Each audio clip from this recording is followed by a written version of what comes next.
What is happening, good people? Welcome to a Relationship Friday edition of Herb and Two, alongside the much experienced Tucson Werner. My name is Herb Howard. This is what, motherfucker? Not the kid. I'm borderline aversion. That's what we're talking about. It's a box reset. Hello. Hello and good evening. Shit. This is where we get together. We talk about issues that impact the black community, but specifically on Fridays, we talk about it from the perspective of relationships. We think relationships are foundational. Healthy relationships are foundational to everything else we want to build in our community via economics, education, politics, agriculture. We don't got good relationships, we're not going to be as successful as we seek to be in all those other areas. So we set aside time on Fridays to talk about relationships, be it parental, spousal, business, communal, whatever it might be. That's what we do on Friday. So thank y'all so much for choosing to be a part of this conversation. As always, your input is valued and certainly appreciated. Please, if you will, take a quick second to share the video with somebody that you think will find value in it or add value to it. Also, make sure you subscribe to the page, hit the like button, and set the alert so you get reminders every time the page does go live. Again, this is Herb and Two. It is intellectual thuggery at its absolute finest. My name is Herb. His name is Two. Two. The experience Two. You ever bought box, Two? Have it what? You ever bought box? Not in your life, brother. Not in your life. I mean, not in the sense that everybody. We was having a conversation off air. Let's be clear. I don't want to jump into it like we. Right. Not a direct not a direct transaction. Very uncomfortable having this conversation the way we started it. Right. It's okay. We're not gonna stay on this for too long. This is more of a Patreon thing. We can stay here because I think it ain't even more of a Patreon thing. I think it speaks to the culture, right? So in context to have in the context like let's go to dinner. Yeah. You know, in context of those kind of movements. You know what I'm saying? But exchanging like cash for sex. Right. Yeah, that's corny to me, bro. And it bothers me that is the prevailing culture right now. It's become widely acceptable. Widely acceptable. Almost expected.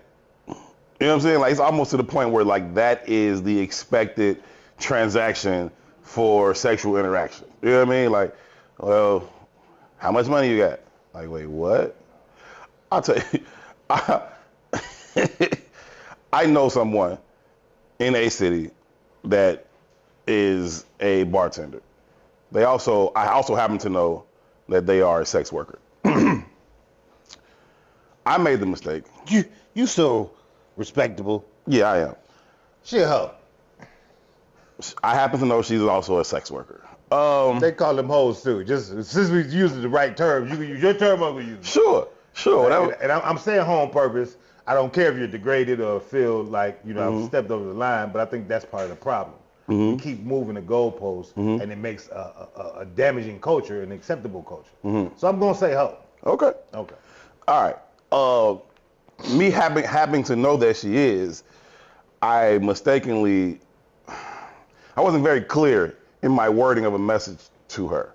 I messaged her and said, "Are you working tonight?" I meant at the bar. Like, you know what I'm saying? I meant she wasn't clear. She was not clear. She messaged me back and said, well, it depends on how much you want to spend. Depending on how much you want to spend. You should have said, what's the cost? What's the ticket? I'm like, I got a hot 40, 38.75. I got $40 on 3-4 cocktails. You know what I mean? Like, what the fuck? That's what I was thinking. You know what I mean? $37.50. I didn't respond because I realized that she had misconstrued, and I actually thought it was my fault because like I said, I do know her other profession. Well, the reason that conversation even came up, man, because the young guy, Casanat, the streamer, who's uber popular right now, making a whole lot of money in that space. This past week, he was exposed by some Instagram OnlyFans kind of model, I guess you would say. Right. Because he spent $5,000 to nail. Right. And there's a text thread that she put up on the internet that exposes him spending the $5,000 to nail. $5,000 to nail is. I don't have an unlimited amount of disposable income. So it's relative. It's relative. Right. So, you know, an NBA nigga or any nigga who has $5,000 as just disposable throwaway money, the conversation might be different for you. Surely. So even in that Even in that context, I got $20 that's disposable. I'm not doing that either. You know what I'm saying? Like, I'm not. The whole shit was interesting to me. I don't like the way it makes me feel. One, he spent $5, she sold it for $5. Right. 2, she put up this messaging on the socials to, you know, out him and I don't even know if it was to out him. It probably was more about, you know. She probably tried to extort him too. I don't even know if it was extortion. I think it was more about look at me. Right. Right? Because it draws more attention. I got $5,000 box. I attach myself to dude's name. You know what I mean? Which is also whole behavior. Mm-hmm. Right? Outside of just selling pussy. That's the totality of it all for me. It is a culture. Mm-hmm. And the dudes ain't exempt from this either. They hoes too. Mm-hmm. Right? And they hoes in the worst way in context to the actual box. Because you not even a hoe. You just a trick. Right. You know what I mean? But then he responded like, I can't believe this shit, goofy. Put my name up for clout. And for me, it's just like, what the fuck you think was gonna happen? Right? Like, I think about these people in these positions like, one, you're a national entity at this point. Mm-hmm. Right? And $5,000 or $40, she looked like a $40 box. Mm-hmm. You know what I mean? Like, she hella regular. It ain't, you know what I mean? She looked like she work at Arnie's. Mm-hmm. You know what I mean? That's what it looked like to me. You know what I mean? Like, there's levels to even strippers. You know what I mean? Or sex workers or hoes. Right? She looked like she work at Arnie's. Is crazy. You go to King of Diamonds in Miami, it's not gonna look like the Arnie's. No, it does not. You know, it's a different experience. I spent a lot of money at King of Diamonds in Miami one day. It's a different experience. She looks like maybe somewhere between King of Diamonds and Arnie's. And it felt all worth it. Right? She was somewhere lining up between King of Diamonds and Arnie's. Sure. Right? One, he spent in the text thread, he spent the $5,000. But he also was like, there was a whole, you know, she put the whole thread up. So there's a conversation happening. You know what I mean? And he was like so excited to be spending this $5 to get up with Shorty. And then, you know, for her to do what she did and then him double back like, I can't believe you did this. You did this for clout. You're goofy. And I was like, man, how you get that off? Like, how you call her goofy? Because in my mind, you was as goofy as she is. It's a culture, man. And, you know, you said earlier, you know, about how they show up and what that means, the whole culture. In my reporting job covering NFL, it's always hilarious to me after the games, right? Down in the tunnels, family room, that kind of stuff. Because you see the families, but there's a distinct difference between the hosts. Distinct difference, right? As soon as you see them, you be like, oh, that's somebody's wife or girlfriend. That's somebody, she got flu in.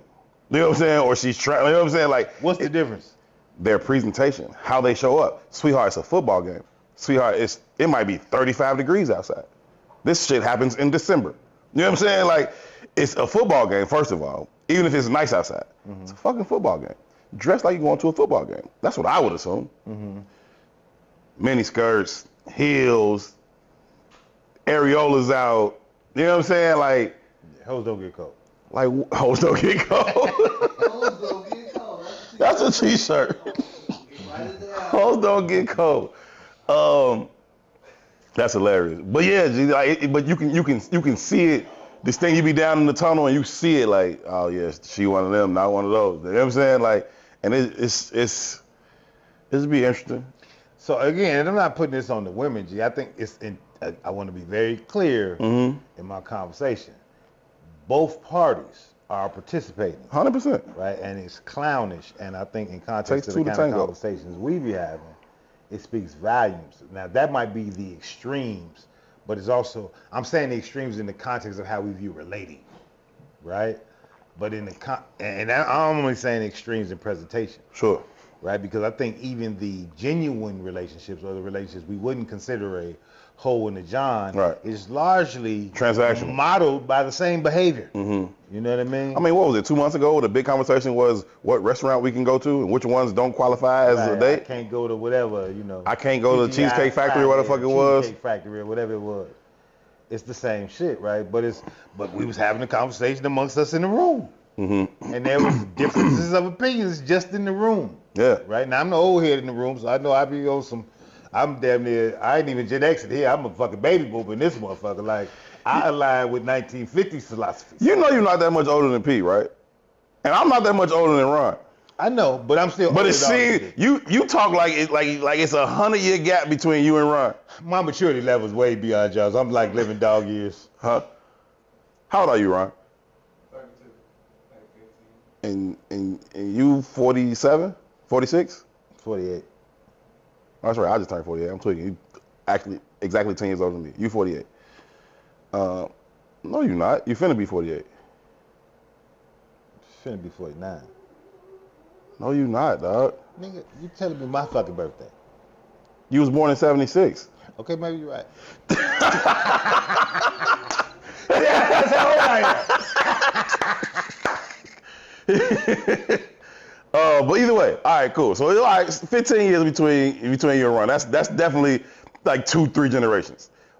Speaking in terms of like hood generations are 4 years. Like, were we in high school at the same time? Decided that? Were we in high school at the same time? That's how Decided that. generations work? Yes, it's 4 years. God damn. Were we in high school at the same time? If we were in high school at the same time, it's cool. That's why I still like I said, I'm not that much older than Ron, but I still view him like that's my little brother because we weren't in high school at the same time. Like we got like 6 years apart, not 4. And there's just some different shit. Like by the time he got to high school, they was on some shit that I had never even heard of. And then we had done some shit that they had never heard of. You know what I mean? So, and then P did some shit I never heard of. You did some shit that P never heard of. Above all you niggas. Right. Ron 3. So we all got, we all one class up. I one class over him, P one class over me, you one class over him type shit in those generations. So yeah. 4 year generations in the hood. That's facts. And I want to say I failed y'all. I want to say that out loud. I honestly failed y'all. I failed y'all. I lay down the pathway to success. Because y'all is crazy than the motherfucker you asked me. Yeah, my whole generation, right? And I blame the niggas before me. Because obviously they failed us to allow us to fail y'all. But this shit is it's cyclical. To me. It's ridiculous and it's disgusting and it's sick, bro, and it's acceptable. Yeah. Right? That's what's different now. It's acceptable. How hyper accepted it is. Even like back in the day, even if niggas did some of these same activities, it was like on the low. Like he slid the money under the table. Like, you know what I'm saying? Niggas is like, hey. Nobody in my generation is spending bread. Yes, they were. No, hear what I'm saying? But it was under. No. I'm not confusing with the statement I'm making. Okay. No. Now, I got old dudes in my neighborhood that was cashing out. Old dudes. That was the thing a 60-year-old did. That was if you were between 0 and 35, you maybe even 45, maybe 50, because you know when you're young, you see 45 and 50 as old. Yeah, right? But no, it didn't happen, and it was a different culture. And I'm not saying that culture was the best, right? Because it was repressive. Bitches and hoes was all on the radio and all that. And you had this kind of look down on women philosophy in a lot of ways. Like I could say that was prevailing in a lot of ways, and that's sickening too. Yeah. Right, but to spend some bread, like purchase box, no sir. That wasn't a thing. That was not a thing. It wasn't a thing like that for mine either. But I'm a strip club nigga though. I am strip club culture, and so part of me feels a little hypocritical because I am a strip club nigga. Like, you know what I'm saying? So I will go and throw bread at a strip club. I don't know why I think that's more acceptable, but I just do. I just think this is my way of having a good time. I'm not trying to buy your box. I'm not trying to nail you, but I do like you to come over here and dance naked right here. I think it changed in '99. Do you have a mic? Money. He got a mic. Yes, okay, wonderful. But I think it changed in '99 with Cash Money. Like, I think everything changed from the bling bling era. That's when it went hyper. We got a bag. Hyper. The ladies wanted more money. The back that ass up video changed life. It went from. I mean, just think about it. The cost of a date used to be a pint of the blood. You know what I'm saying? You was gone. You had everything you needed.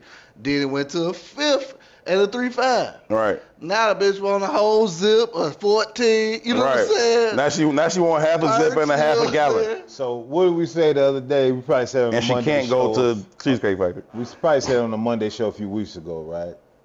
When ideas align, there's no need to have a meeting. Right. Right? So I don't think it was Cash Money. I think Cash Money was created to usher in the culture. What created is the lack of infrastructure in the black community and lack of money. Mm-hmm. Right? So when you ain't got no fucking values, prostitution ain't a new thing. Right? So, but when you don't hear, you can sell pussy because pussy's a valuable asset. Yeah. Right? And when you don't have any access to capital, well, you lean on what you got. You got to use what you got to get what you want. Use what you got to get Shout out to Ronnie the Hoe. Right? So my point is, as money starts leaving our neighborhoods, we start adapting different behaviors. We don't even know where we get these behaviors from, but it's absolutely that. Even you saying you're a strip club nigga, I'm from Chicago. We didn't really have strip clubs, if we being honest. No, we didn't. We still don't. We don't. It's not our thing. mean? They got some weak ass shit downtown. And they got a few things in the surrounding suburbs, but even if we think about that from the standpoint of growing up, coming up, when you start to relate to women, when you start to engage women, that's not a part of our experience. That's a southern thing. That's it ain't even an up north thing. It ain't even really strip clubs in New York like that. It's like titty bars. I will say this though, and me and my partner tried to go to we went, but it was not a good experience. We went to some strip club they got over downtownish. It was whack. But anyway, when I was growing up though, one of my old heads was an Arnie's frequenter. I think I mentioned this when we were talking about just male influences earlier. And him just talking about the shit, like, one day I'm gonna take you to Arnie's. It was just like damn near every time we talk while I'm growing up. But I'm not old enough yet for him to even feel comfortable like taking me with him, because he can get me in. But I ain't there yet. I'm 13, 14, 15, 16. Now I'm like 16, 17, like, all right, I'm gonna take you type shit. And I've always liked strip clubs. Now, I went to school down in Carbondale. That's St. Louis is the city to Carbondale. Pink Slip. Yeah. So I'm at Pink Slip and Bottoms Up. Now I can't go out of town when I go to a strip club. That was 20 years ago. Every time I go out of town, I'd be like, is there a decent strip club? But never at the crib, like almost never at the crib, because that's not the culture here. We don't really have those here. But when I'm out of town, I'd be like, where's the strip club at? So let's add context. Yeah. Right? Pink Slip is East St. Yeah, it's East St. Yeah. Right? Let's think about Atlanta. Brooklyn, Illinois, to be specific. But yeah, East St. Let's think about the A in the strip club culture in the A. Yeah. Right? Let's think about the A kind of pre the explosion of hip hop. Mm-hmm. Right? Pre the explosion of hip hop, what is Atlanta? It's a college town. Right. You know what I mean? Now, most of them people are imports and exports. They come for college, they was leaving. It wasn't like Atlanta was a spot to A be. destination spot. Not a destination, specifically for black people, right? Now, Freaknik documentary speaks to this because it becomes a destination spot for people who are not actually students of the ACU, right? Strip club culture, though, is part of Atlanta culture, not just because of the Freaknik, but it's also the same thing I said. Think about East St. Very impoverished. Mm-hmm. Atlanta, Georgia, black people. Also, the real Atlanteans. I got you. Be clear, not the imports. I got you. I'm with you. Right? Also impoverished. You know what I mean? Mm-hmm. So we lean on what we got to get to where we want. Again, you go back to New York or you go back to Chicago, kind of to be in these places, you're on the upper echelon of the black economic totem pole. Just to be here, it's a different level of money to survive. What do you do when ain't nothing else to do? In what regard? Just in general, like you put people in a space and there's nothing else to do. Eventually, it's gonna turn sexual. There's just nothing else to do. That's why your parents be like, y'all not gonna just lay around here. You know what I mean? Like, go do something. And in a city like Chicago, where it's umpteen million things to do, having a strip club culture is like not high on the totem pole. But you go back to 1980s Atlanta, it ain't really busting in Atlanta like that. Ain't shit to do. People gonna start fucking, or at least having sexual activities, and it busts. So it busts. I agree with that, right? I spent a lot of time in small towns too, right? Mm-hmm. I went to high school, small towns. College, small town, right? But I also say this as an older man. All that shit is very low vibrational. Right? Agreed. Just like you said, it's like ain't nothing else to do. Let's do this. So like I went to Iowa and I had in context of like my expectation versus what was. Again, I'm coming from Chicago, right? And Chicago is just different culturally, right? So Chicago's one of them rare places. Like if you don't know how to use your mouth, like if you don't know how to talk to a woman, you ain't gonna get no action. No. Right? I don't know too many other places like that. Most of the other places I've ever been, women will approach you. You know what I mean? So in Chicago, it kind of builds this level of character and confidence that other places don't enforce. Right? That's my perspective. I agree with you. I will push back a little bit, or at least I want to examine further the idea that most other places women approach you. That's what I was saying. I don't know against that. I don't know that to be true in general. Because we Chicago niggas, I've had that experience too, right? But I don't know if that's just what they do. I think because we Chicago niggas, we just carry it different. There's a different kind of confidence. So when P show up in Alabama, who the fuck is dude? You know what I'm saying? Just the way he walk and talk and carry shit. I think there's some elements. I don't know that they pull up on all Alabamians that way. I think it's some elements of you the new nigga. Not the new nigga. Now hear what I'm saying though. I think it's some elements of you the new nigga. When you show up somewhere, you the new nigga, like being a new nigga in school. Sure. But I've had conversations with my partners who grew up in other places. They even speak to that. Okay. And they struggle when they get here because it ain't like that. We did have a sister on the show from LA, and she was like, what did she say? She was just speaking to the same type of thing. Yeah, like Chicago men are very authentic. I don't know what she said. Yeah, but she's speaking to the same kind of thing. Yeah. Right? But then context and perspective, right? Chicago is the remnants of the Great Migration, i.e., one of the biggest black economic classes. Like people talk about Atlanta, still the money of black America is still in Chicago today. It don't look like it because Atlanta niggas is riding around in Bentleys and shit. Right. They're just entertainment niggas. But in regards to business and black capital, it's still Chicago. So what does that create? It creates Jack and Jill. It creates the Whitney Youngs. It creates the Kenwoods. It creates the Singing Nations. They coming from homes just like, this low vibrational shit ain't acceptable. At least we gonna present a certain way. Right. Now you might move and do some shit, but you gonna present outside a certain way. Right. You know what I mean? So culturally, it's this kind of courting. Again, a lot of buses in Beverly, but it's gonna present. I'm not arguing that motherfuckers ain't true to their nature. Right, but it's gonna present a certain way. It's gonna present a very different way. 100%. You know what I mean? 100%. But that's because of the economic class of Chicago. You know what I mean? But you get down to these other more rural places, right? And you start thinking about, again, we talk about this shit, and I ain't making this political, but it informs all our shit, right? We still 3 generations from slavery. You know what I mean? So it ain't much growth economically in the black world, right? So when you get the epicenter being here, for us specific, I'm not saying American money, but for us specific, and you start to build industry, well, it creates a different culture. So i.e., I look at the rest of the world, and this is just in regards to like how men and women date either. This is around how we think. Like I don't even relate to most black people from around the country. Right. You know how, if we being honest, I've heard women say, man, brothers love white women and da-da-da. That ain't been my experience ever in my life. That's not a thing for us. Right. Right? Because they don't, matter of fact, we weren't even around them. We wasn't around them. They don't hold no value to us. We look down on white people. I saw 2 people. I don't want to say look down, but it's not like we hold them in no high We just regard. didn't see them. Like they weren't. It wasn't like I don't. That's because hell no, I'm not attracted to you. I don't even fucking know Because you. of the segregation of Chicago and the ability to build a black infrastructure. We don't need them. Right. They wasn't at our schools. They weren't. They just wasn't around. It wasn't like that. Right. But when you go to them other places, though, you do start recognizing the affinity that black men have for white women. It's so apparent. I don't think I met my first white girl until I was in high school. Yes. I was in Iowa. I mean, like socially. You know what I mean? I had seen a white girl. You know what I mean? Maybe said a word. I ain't really meet my first white girl. I never had a conversation with one before I moved to Iowa. Yeah. You know what I mean? And I probably would not have never had one through post-college had it not been for Iowa. Even though there's white people in college, agreeing, you kind of get set in your ways and you follow through the trajectories you know. You stick to the rivers and lakes that you used to. Right? So all I'm saying is that the culture of Chicago was one thing.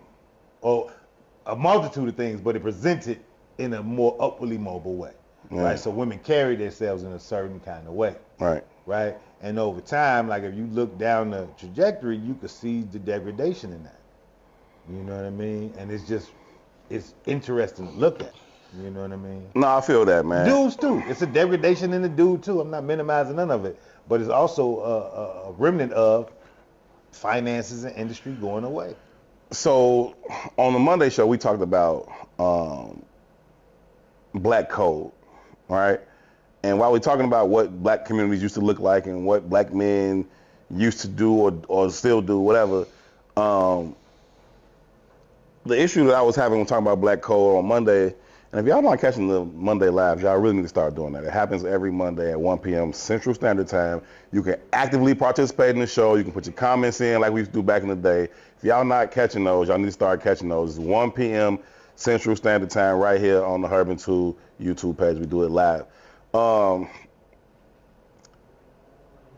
problem was with the black code was a lack of defining black and the code. You know what I'm saying? I was juxtaposing that to kind of how there's this white code that says, hey, that motherfucker might be wrong, but we gonna ride and everybody be cool and act like he ain't wrong. Whereas us, you were speaking to how so many black people jumped on the fuck OJ train in the news of his passing. You can feel like fuck OJ train. You can feel that way. No problem. My issue is why you need to air that publicly. Why does a Stephen A. Smith need to use his platform to denigrate him publicly? Feel how you want to feel, bro. But as a code of blackness, we don't need to do that shit. The problem is, what is blackness, and then what would that code be? I want to try to run an exercise with you, and shout out to E4O for having this idea of running an exercise to see what black code might look like. And this ain't the Monday show. The Monday show is more intellectual. Friday show is still highly intellectual, but less buttoned up. So we'll do this a little bit less buttoned up. But what is black code? What should it be? At least let's start where we are now in terms of relationships or interracial dating or box purchasing or whatever. Where's black code in that? What should it be or what is it? I don't think it exists. So let me just say, what should it be? I do think it exists, but I think it's all responsive to white code. Mm-hmm. You know what I mean? But what should it be would be holding each other in high regard in every capacity. Mm-hmm. You know what I mean? I think when you love something or when you love somebody, you know, you engage differently in general. Mm-hmm. You know what I mean? It's less judgmental. It's more empathy. It's more understanding. It's more grace. You know what I'm saying? All those things apply, right? We all got family members who fucked up people, like real fucked up people, right? Out here doing everything that we talk about is fucked up out here. We love them. But they still my family, mm-hmm. right? And I'm going to protect them, and I'm going to ride for them. I'm going to give them a couple dollars when they need a couple dollars. You know what I mean? I know you foul. You know what I'm saying? And flat out. Yeah, in every way you can think of. You flat know out. what I mean? But you my blood. So I'm going to look to make sure in how I engage you. I know dope fiends. I know sex workers. I know all shooters. That shit exists in all I know. Our families. You know what I mean? So I try. I'm gonna give you a good word. I'm gonna be empathetic to the situation. You know what I mean? Whatever it is, right? I'm gonna try to put you on the path to empowerment in some capacity, even if it's just through a good word, right? But on some just, I don't want to say funny, but like you said, more buttoned up shit. Yeah. Right. We gotta have a different level of respect for ourselves. Mm-hmm. Period. Mm-hmm. Right. I think that a lot. I've been looking at these Venezuelans, and it's blowing my fucking mind. Right, it's blowing my mind. They've been here all 2 weeks. Every one of them got a car. Nigga, I've been saying for a week and a half that my car got stolen. So yesterday, whatever, one day this week, I go to the, they actually found my car. So I go to the pound to go, pick it up. Well, actually, I went to go sign it over to the insurance so they can come look at it and evaluate it, assess it, whatever the fuck. Point is, I walk in that motherfucker, it's all of them. All. And on Doty Road? On Doty Road, on 103rd. That's interesting. They're all in there getting vehicles back from whatever the fuck they done did with them. And I'm not talking about, I'm seeing some Latinos here. No. Everywhere. This ain't homie them from Pilsen, or this ain't that. This is We ain't even got the language down. Damn, I'm not even trying, and I don't have the understanding of how y'all do shit in terms of like spatial reasoning or volume. I'm doing all my kind of shit, but I'm also talking about nigga fully tatted up head, tatted up. I'm talking 13ish. fully tatted up face, like you know what I'm saying on that. And so I'm in this bitch like this me. It's about 13 people in here. I'm telling you, the other 12 people was that. But let me say this too, though. It's interesting you said in Doty Road, right? And I made the moniker, oh, they all got cars. I'm not saying that to say black people can't get cars. I'm saying we got to put all of the factors in play. Now, they get a couple of dollars from the state, right? But they not getting come up money, right? They getting survival money in the city. It's you can be here money. You can be here money, right? Now, it's you could be here money if you by yourself. But if you collective, it's come up money. Yeah, because you put it all together. Now we straight. So, and what I'm saying is, them being in Doty Road just got very interesting to me. One, they can't have a license. They're not citizens. You have to be a citizen of this country to get an American license. So even the fact that we see them driving in the way that they driving. So they got something, because you can't pick up a car without it.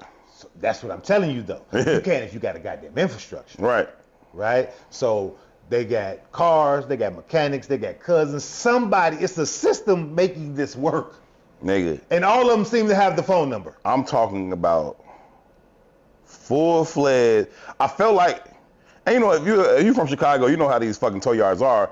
The office area is a trailer. A trailer. It's just a trailer. I felt like I got dropped in the wrong deck at the county. That's how I felt. Like, hey, y'all can't put me in here. You know what I'm saying? I felt like I got dropped in the wrong deck at county.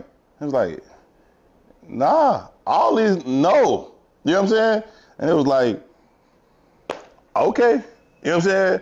Y'all looking at me like I'm on foreign land. Now I live with the street. You know what I'm saying?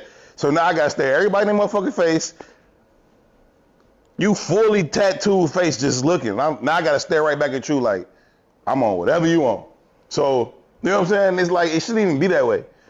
Not, just in general. It's like, I don't know what you on with me. I ain't on shit with you, but like, I'm on whatever you on type shit. But that was But in regards the to whole room, dog. I'm not confused, G. I'm not confused. One of them pulled me over on Jeffrey not too long ago. I'm walking down Jeffrey, and they had a barbershop sign in the window. And I just was laughing at the barbershop because it was like, Venezuelans, come get your haircut. Wow. My first mind was like, damn, niggas is being entrepreneurs. Hustling. I like it. Hustling. You know what I'm saying? But it was day shop? It was day shop. Dude couldn't even speak English, like, cut hair, talking to me. No, fam, I'm straight. I would never give you $1 of my money, right? Right. But my point is, that's a level of respect for themselves. I'm going to get it however I can, right? But there's also an infrastructure that allows them to engage collectively. All of them could not be moving the way they're moving if there's not a phone number they could call. And I'm being funny and hypothetical, No, but I feel you. it's obviously a network that's allowing it to grow and fast. It's rapido. But that's why we're talking about black code. Right. Because there's only certain communities that they could even infiltrate in that way. Yeah. Right? I know Jeffrey. I know infiltrate has a negative connotation to it, but I don't even mean it that way. But they couldn't set up shop in fucking Lincoln Park and just go ham. I was in Lincoln Park last weekend. Didn't see one. Me and my partner, and we was like, damn, it is busting. Everybody's outside, but not them though. Not one Venezuelan. Okay, they weren't outside. And I ain't shitting on the Venezuela. I'm saying we can borrow from all the cultures. We've read it wrong. We've read the story wrong. Right. You know what I mean? Everybody moves the exact same, right? White folks move the same way. There's a network. There's an infrastructure, right? The police and the fire department exist because of failed white people, right? We not gonna let you fail. That's the net. That's the net. Here's 100,000. You're gonna be good. You understand what I'm saying? Or in Middle America, Quaker Oaks is the net. Yeah. State Farm is the net. Right? Dunkin' Donuts for the Indians. It's you gonna be good, cause we together. Right? Here go you can be here money. Right. Put it together, and we all here. When you're anchored in, you don't got to sell pussy. And when you're anchored in, you ain't got to buy pussy. You will despise buying pussy because you're going to respect that woman very differently. So what's black code? I don't think we have any. I think we need to work towards some. You know what I mean? I think that's kind of the purpose of the show. I think that's the purpose of the conversation. But I think I don't ride the line. You can't have both and. We the only ones out of all these groups of people that we talked about that don't have that connectivity, that level of unity that says, nah, this is what we on. And outside of this, it ain't cracking. You know what I mean? And so because of that, we follow whiteness in America without any of the access nor resources. And then you just out here floundering in the wind. Well, y'all say hood generations is every 4 years because of high school, right? And I got y'all at the largest point by 3.5 high schools, and at the lowest point by at least 1 high school. Right. Right. And also, I'm the child of a boomer. Right. You know what I'm saying? So we got to understand the math of all of that. And I'm a child of the city of Chicago. Right. So one, the boomer generation was the only generation of black people to ever collectively make capital. Right. I tell motherfuckers all the time, 95th Street for me was like nigga Mayberry. You know what I mean? Like, my grandparents grew up in that neighborhood. My mama ain't but a couple miles away from that neighborhood. My father grew up right in that neighborhood, right? So I'm anchored in by generation, right? My grandparents' friends are still alive. They know Lil too. My father's friends are still alive. They know Lil too. My uncle was a street nigga, but they still in the neighborhood too. They know Lil too. Plus, I'm building up my own network. I couldn't nothing happen to me in 95 in any capacity. You know what I mean? It was however many houses a neighborhood holds in the city of Chicago, it wasn't one I couldn't walk in freely because of the wealth of relationships that have been built through all of the processes of my family, all the pass-throughs of my family. Right. Now, also understand that 95th Street wasn't necessarily the totality of Chicago even at that time. No. Right. We could cross the bridge, and Princeton Park was a little more transient, a little different energy. Right, we can go the other way, Burnside, a little more transient, a little different energy. You know what I'm saying? Over East is not a very transient place, but it's still not like that. It's not like 95th. Like so now as an adult, as a grown man, removed from just like hanging out on 71st Street, like far removed from doing that shit. I now meet people like, yo, you from over East? I know such and such from over East. You know him? No, I don't know him. You know, and I'm sure he's from over East too. And so the fuck am I. Like 100%, I ain't never lived nowhere else. Larger community. But it's apartment community. It's just it's a different situation. Over East, the people that know everybody is the niggas that was in and out of jail. Nigga that been shot 3-4 times. Nigga that shot 3-4 niggas. Like, I ain't never been shot. I ain't been in and out of jail. You know what I'm saying? Like, so, nah. But you be hard pressed to find somebody to tell you I'm not from fucking over East. But context is everything. So back to the generational thing. Right? Again, I'm 2.5 generations in the hood terms away from you. Right? So I'm coming up in the first generation of young people getting murdered. Right. I'm witnessing, this is the first time this is happening. Right? We just lost P over there playing. This is the first time this is happening. This is the first time this happening. You know what I'm saying? So by the time you come around, it's already full blown. Right. You know what I mean? We're starting to experience. You know what I mean? So it's all these different cultural nuances that if I'm looking back down the trajectory, I can see the degradation. Right? So when y'all get here, it's just like, oh, this is normal. I've been here long enough to know that it ain't always been like this. Right. You know what I mean? Right. Now, I'm also speaking from a place of privilege because I also know that in Princeton Park, which was just across the bridge, it wasn't like it was over here. Right. It's different. It's different. That's what I'm saying. Like my brother legitimately went from over East. He ain't never lived nowhere else either in Chicago.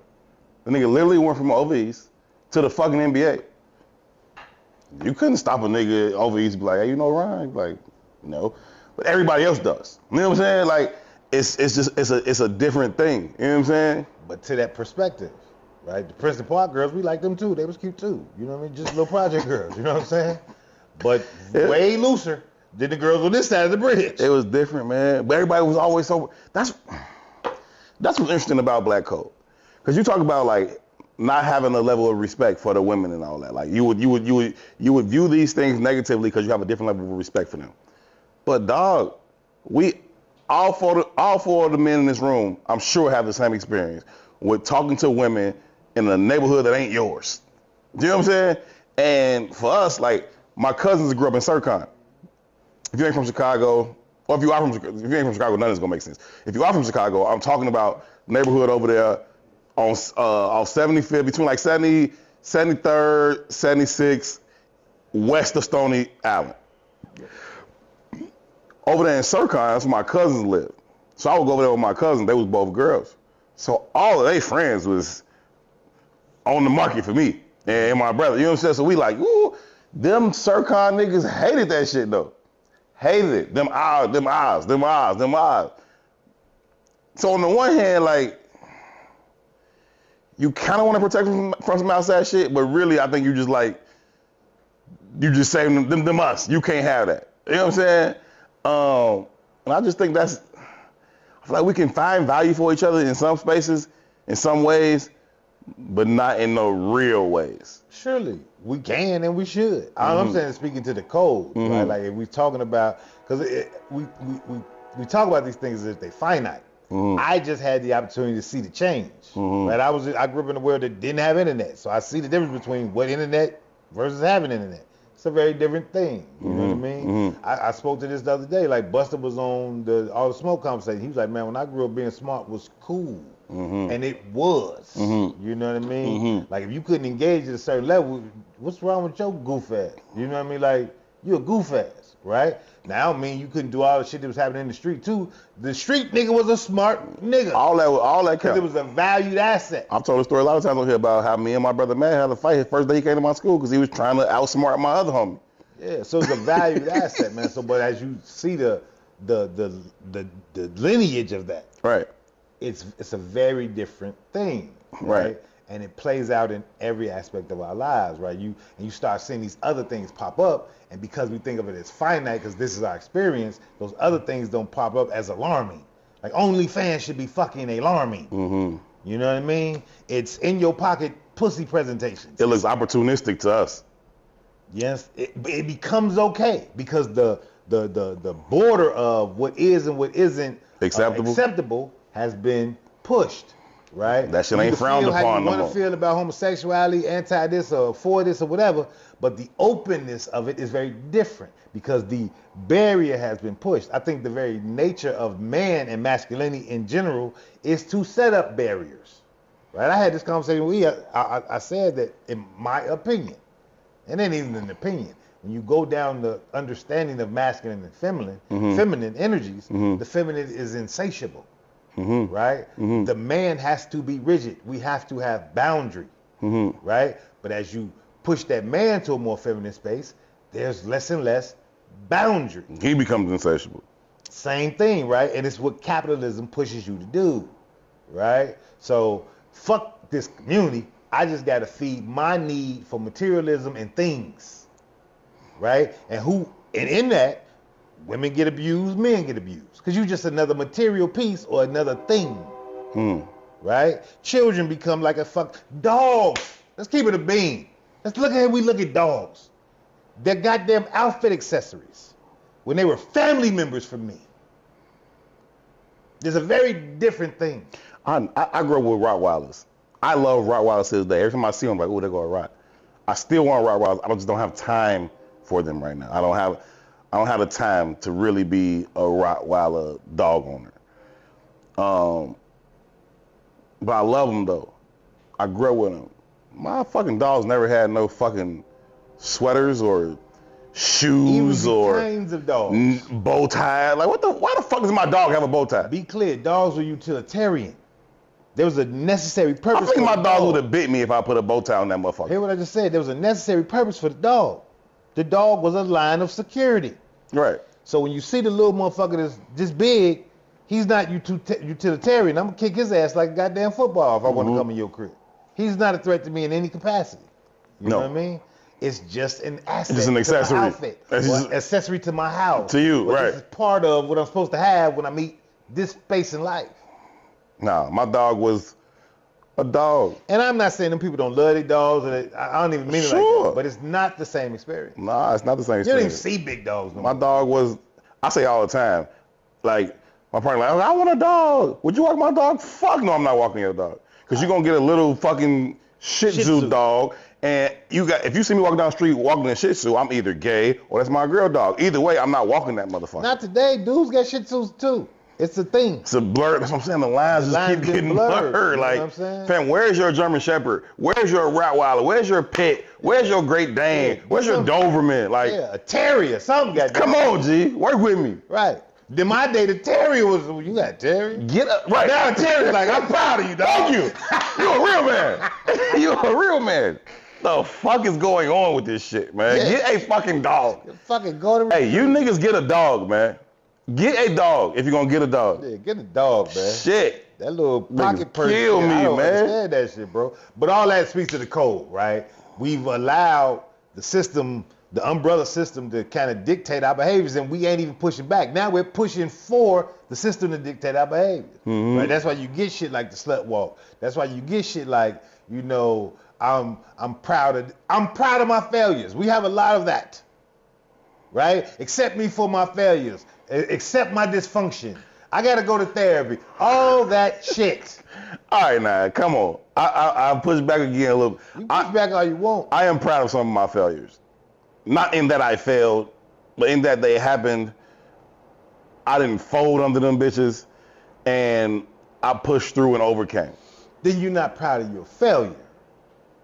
You're proud of what you was able to overcome. We're being proud of the failure. We're not overcoming, we're stopping at the failure. And say, you accept my failure. Okay, I got you. It's not the same thing. Different, for sure. Right? Okay. It's like, yeah, but this is just me. No, the fuck it ain't. It's where you decided to stop. Keep going. It's a very different conversation. It's okay to fail. This is not you. This is just where you decided to stop. It's okay to fall and bump your head. Right. It's not okay to not get the fuck up. It's not. And that's what we've done. We started to champion behaviors that are really toxic to our existence.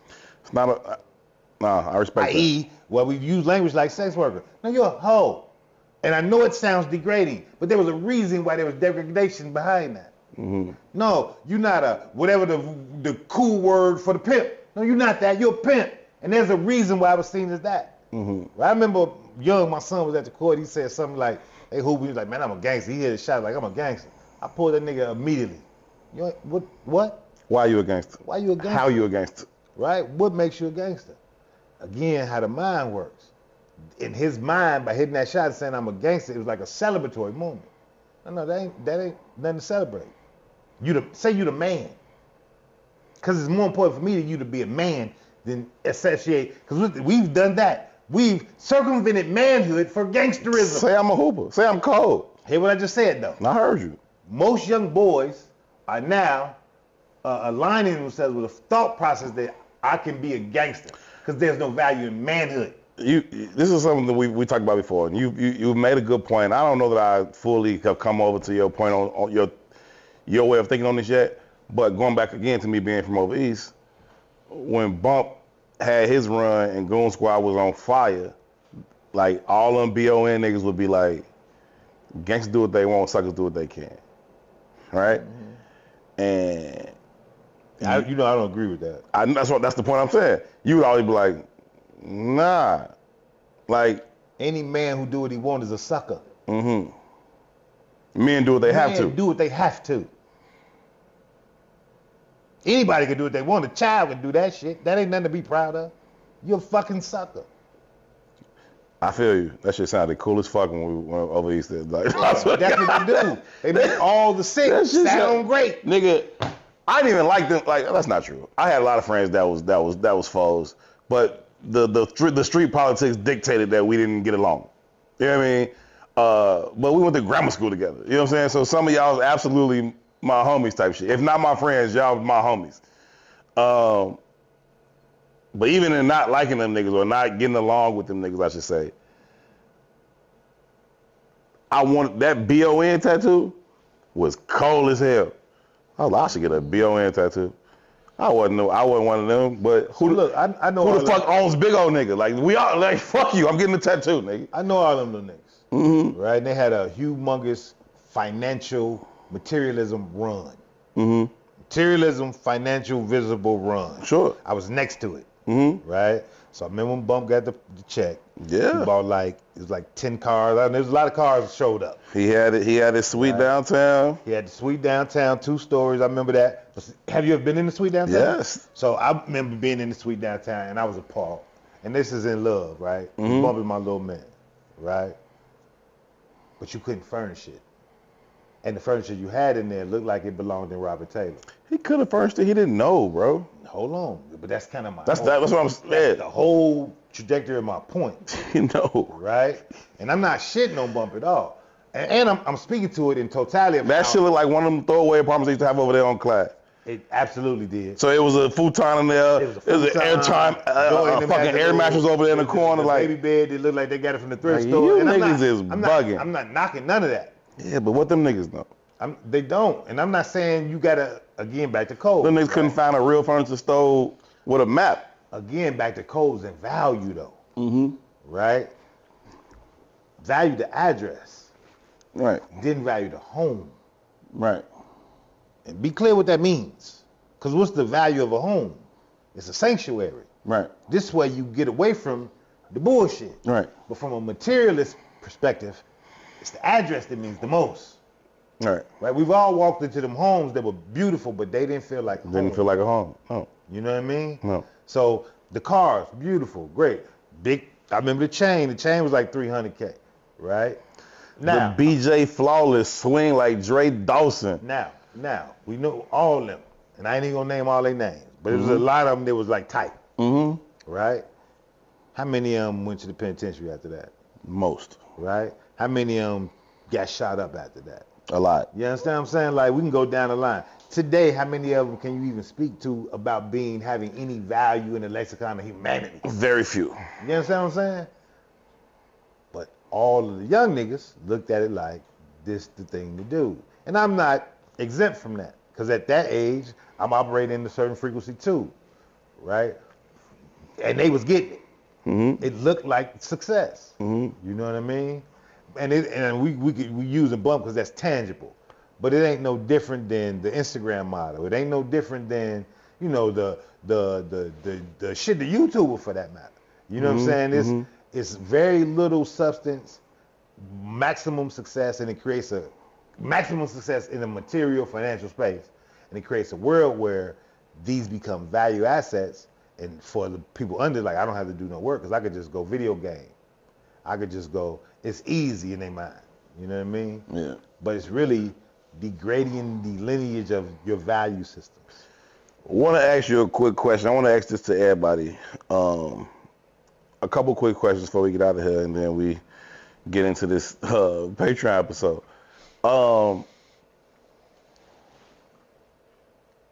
Being okay with singlehood, right? Just being a single person. I know you don't know anything about that. You probably forgot last time you were single, which is a good thing.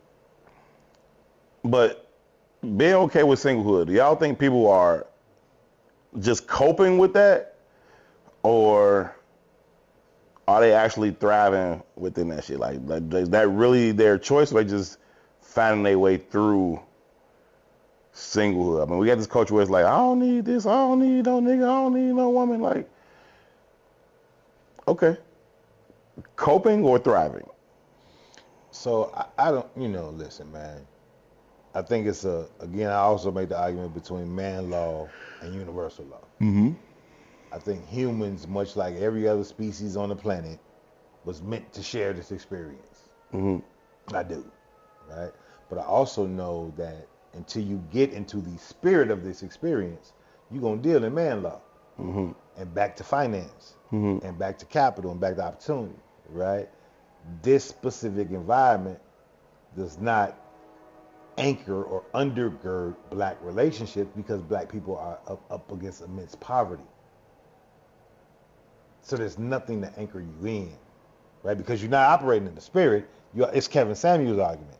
You're operating in the material. So you get two poor motherfuckers together, you just got more stress. Mm-hmm. You know what I mean? And you ain't dealing in the spiritual, you dealing in the material. And both of us looking at each other like, why we ain't winning? Mm-hmm. You know what I mean? Fuck around, have a baby, because like you said, you together, ain't nothing to do, you gonna start fucking. Now, not only are you poor, but you poor with responsibility now. You know what I mean? So that's pulling you down. And you ain't operating in the spirit, you operating in the material. So now the kid ain't a blessing, he's a burden, she's a burden. I don't want to deal with this shit either. Right? So depending on which party you operate from, you can become a pawn. The kid becomes a pawn to manipulate the system to get you to get some money. It gets outrageous. Right? So when you ask the question, is it a thriving thing or is it an okay thing? I think universally, we're supposed to have partnership. Right? I think in this man law system, and because of the immense poverty we up against, you probably are better off single. But I don't think that's how you're designed to be. So I guess that you go to the higher levels, no matter what it is, you just coping. So, Ron, you got a mic? All right. 'Cause I'm asking you because you're the only single person in this room.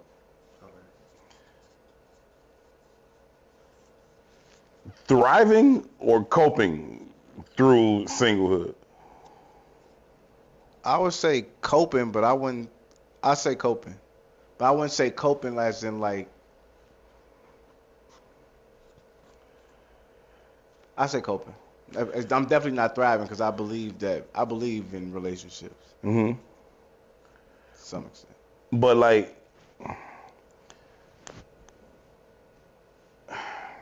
But I wouldn't say coping like in a bad way, like because it sounds like it had a bad connotation. But coping is not. It's just I'm content. You know what I'm saying? It's not like I'm moping or sad that I'm single. yeah, I ain't saying you sad, but I wouldn't say that would be content either. And on the Patreon episode, we'll dive a little bit deeper into your lack of contentment with singlehood. Okay. Okay.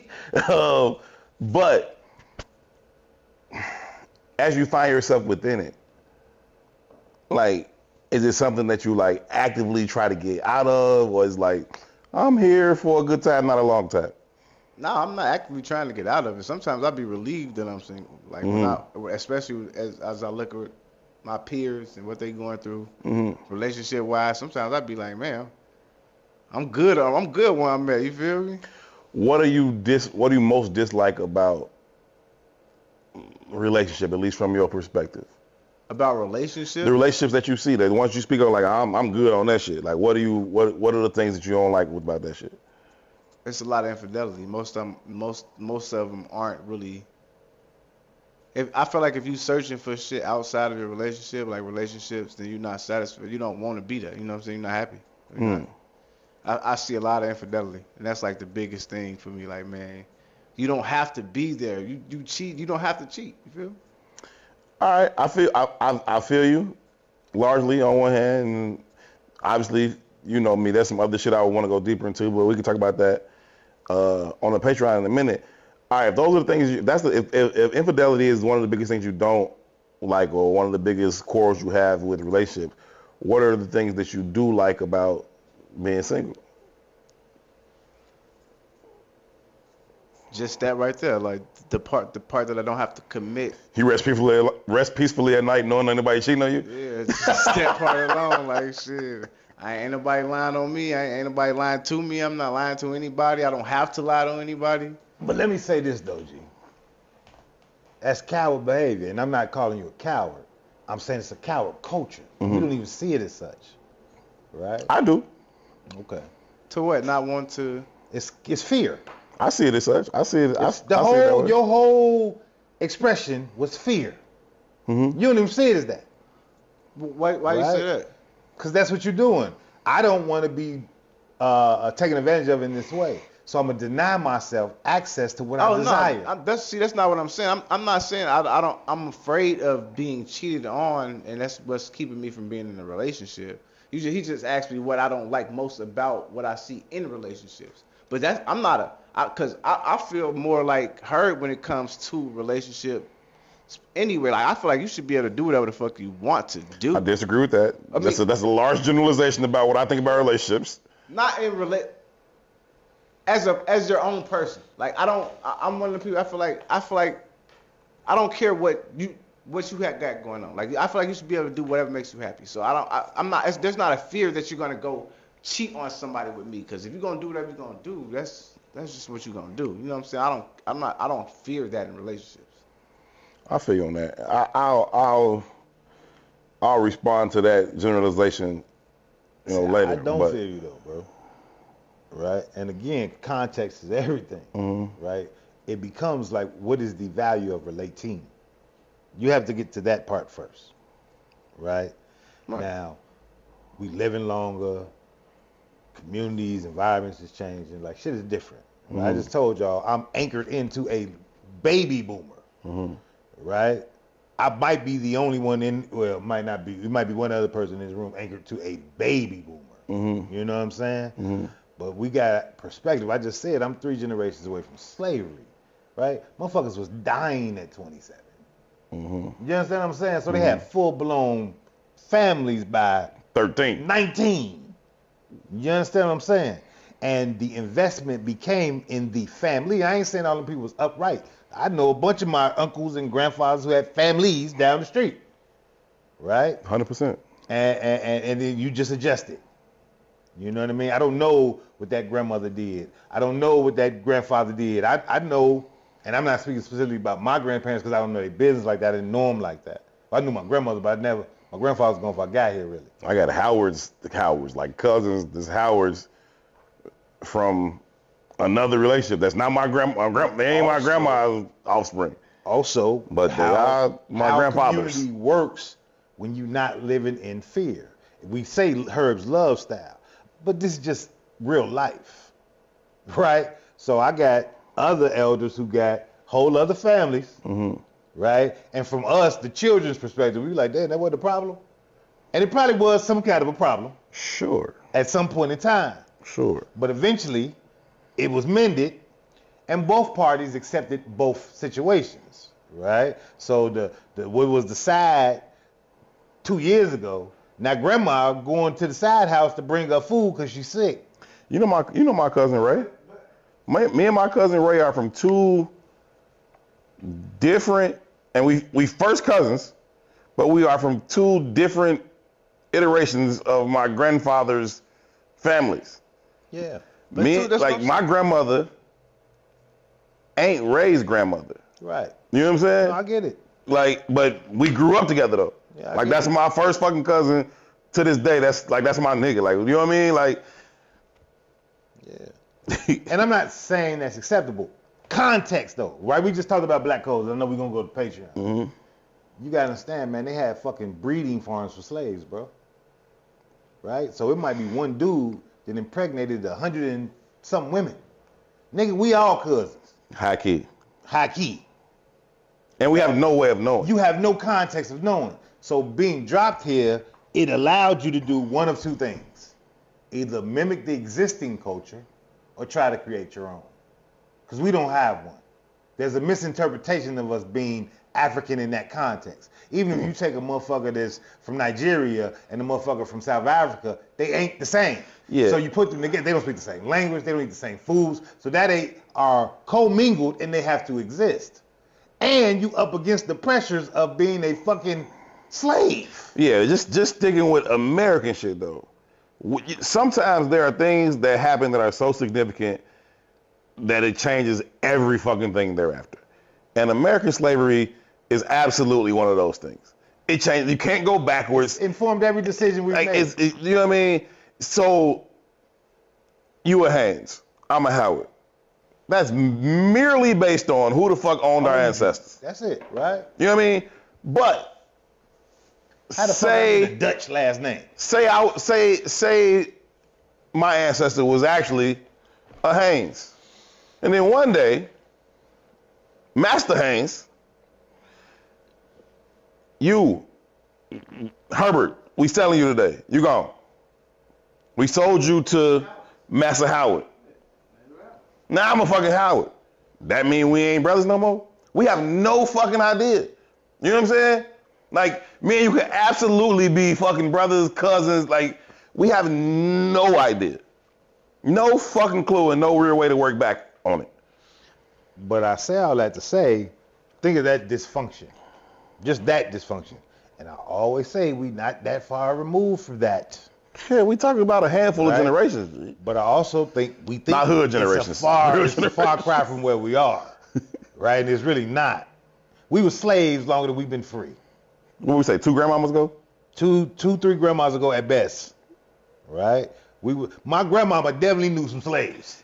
Your grandmother's grandmother is what I'm. When we say 2 grandmamas, we mean okay. Who's your grandmama? My and then grandmama- who's her grandmama? Because I make it to a baby boom, my grandmama's mama might have been a slave. Right. You know what I mean? But She definitely might her grandmama. Right. She might have been born into slavery. You know what I'm saying? My grandmama's mama, right? My daddy might have known a slave. Real spill. You know what I'm saying? Like it's real shit. But again, I know people think this is very high level of different contexts and we move away from the goal. No, it's not. We're not moving away from the goalpost. It's the same shit. Right? But we mimic cultures that we don't understand. And we ain't really mimicking the culture. We're mimicking the presentation of it. It ain't really the culture. You know what I'm saying? You think white men ain't cheating on white women, but their families don't break up like ours do. Right? You think white women ain't cheating on white men, but their families don't break up like ours. They are. Right? Because the goal is the community and the family. Right? Cold. And they're also anchored in by capital that undergirds the existence of community and family. So the white man cheat don't look like I'm going down the street to bust such and such down. It looks like, hey, we're going golfing in Florida. You understand? And the white woman's cheat looks like me and the girls are going to Arizona to the spa. I'm going to South with friends for the weekend. You understand what I'm saying? And I'm not validating or justifying it or nothing, but we see that and we put a value asset to how communities look. Just think about other cultures. Like think about India. What you think women are seen as in India, bro? They don't hold them in no super high regard. So to think that they're going to move with some level of respect when you can't even show your face, and I don't mean it like that because that's some religious shit. But let's put it in context, like you can't reach certain totem poles because of the class structure. You think I'm going to hold you in a high regard? I've already told you who you are to me. You're not my equal. We here in the community where women are above us socially. So because of fear and because of lack, you got to have a certain level of respect for her because she got more power than you. Right? And I ain't getting into your personal shit. Nah, but what I think you missed. That's transactional too. I think you missed what I was saying because I'm still agreeing with what you said. I have that same understanding. Like my great grandfather did the same thing. He had the 2 families, and I saw him. You know what I'm saying? We got the Hanks and the Fergusons. We have the 2, and we saw the 2 families. So I'm clear though. What I'm saying, what I say about fear though, bro. Like without risk, there is no reward. Right. That's Right. what You I'm gotta saying. shake Like, the dice. That's why I'm okay with you moving how you move. You feel me? Because I know I don't have that fear. You know what I'm saying? So I'm not judging you or saying you specific. I think all of us lying. I think there's fear in all of us, right? I think it's more aggressive in certain ones of us, right? I think the very transactional nature of the pimp and the hoe, or the don't go, what's the, what you say, don't use what you got to get what you want. Right. Like they might show up differently, but they all references to cowardness, right? So pay me on the front end, because what I really want out of this, I don't think I'm going to ever get. So I'm going to settle for the house. I'm going to settle for the car. Or I'm going to settle for the shoe closet. Or I'm going to settle for the clout of your title. Would you rather be cheated on in a Honda or cheated on in a Bentley? Like there's a plethora of colloquialisms we could attach to what I'm saying, G. It runs through our community like it ain't. Don't leave no man with just a wet ass. Don't leave no man house with just a wet ass. Right, this ain't new news. These are colloquialisms that fly through our community since we was children. We gotta go, man. P had his head up. P wanted to say something. Oh, what up, P? I'm sick of you niggas. Shut up. P like, shut the fuck up. P want to get the Patreon so he can tell his truth. I be talking again. So I told him, bitch. That's right. Y'all ignorant. We gotta go, man. Thank y'all so much for tuning in to this Relationship Friday edition of Herb and Two. Make sure y'all tune in to the live show on Monday. It is 1 p.m. Central Standard Time, live right here on the Herb and Two YouTube page. That's where you get to interact. That's where you get to interject. That's where you get to add to the show and not just view it and respond on the back end. But we do appreciate y'all so very, very much for being here. Please share the video with somebody you think would add value to it or find value in it. Anybody you think like they might enjoy this conversation, send it to them. Y'all send motherfuckers memes and shit all day. that you think they would enjoy. If you think they might enjoy this conversation, go ahead and send it to them. Tell them to get into them, what's going on. Also, make sure y'all like the video. That helps us out a lot. So please hit that thumbs up button. Truly, truly appreciate that. And make sure you subscribe to the page. We will be back again live on Monday for another show. And also, if you are an official dirtbag, y'all will certainly be getting y'all's exclusive episode of Herb. So we're finna get into that right now. Dive a little bit deeper into some of the topics we talked about today, and then a whole bunch of other stuff as well. Shout out to P, shout out to Ron, shout out to E. For 2, I'm Herb. Y'all be good to each other. Peace. Assalamu alaikum.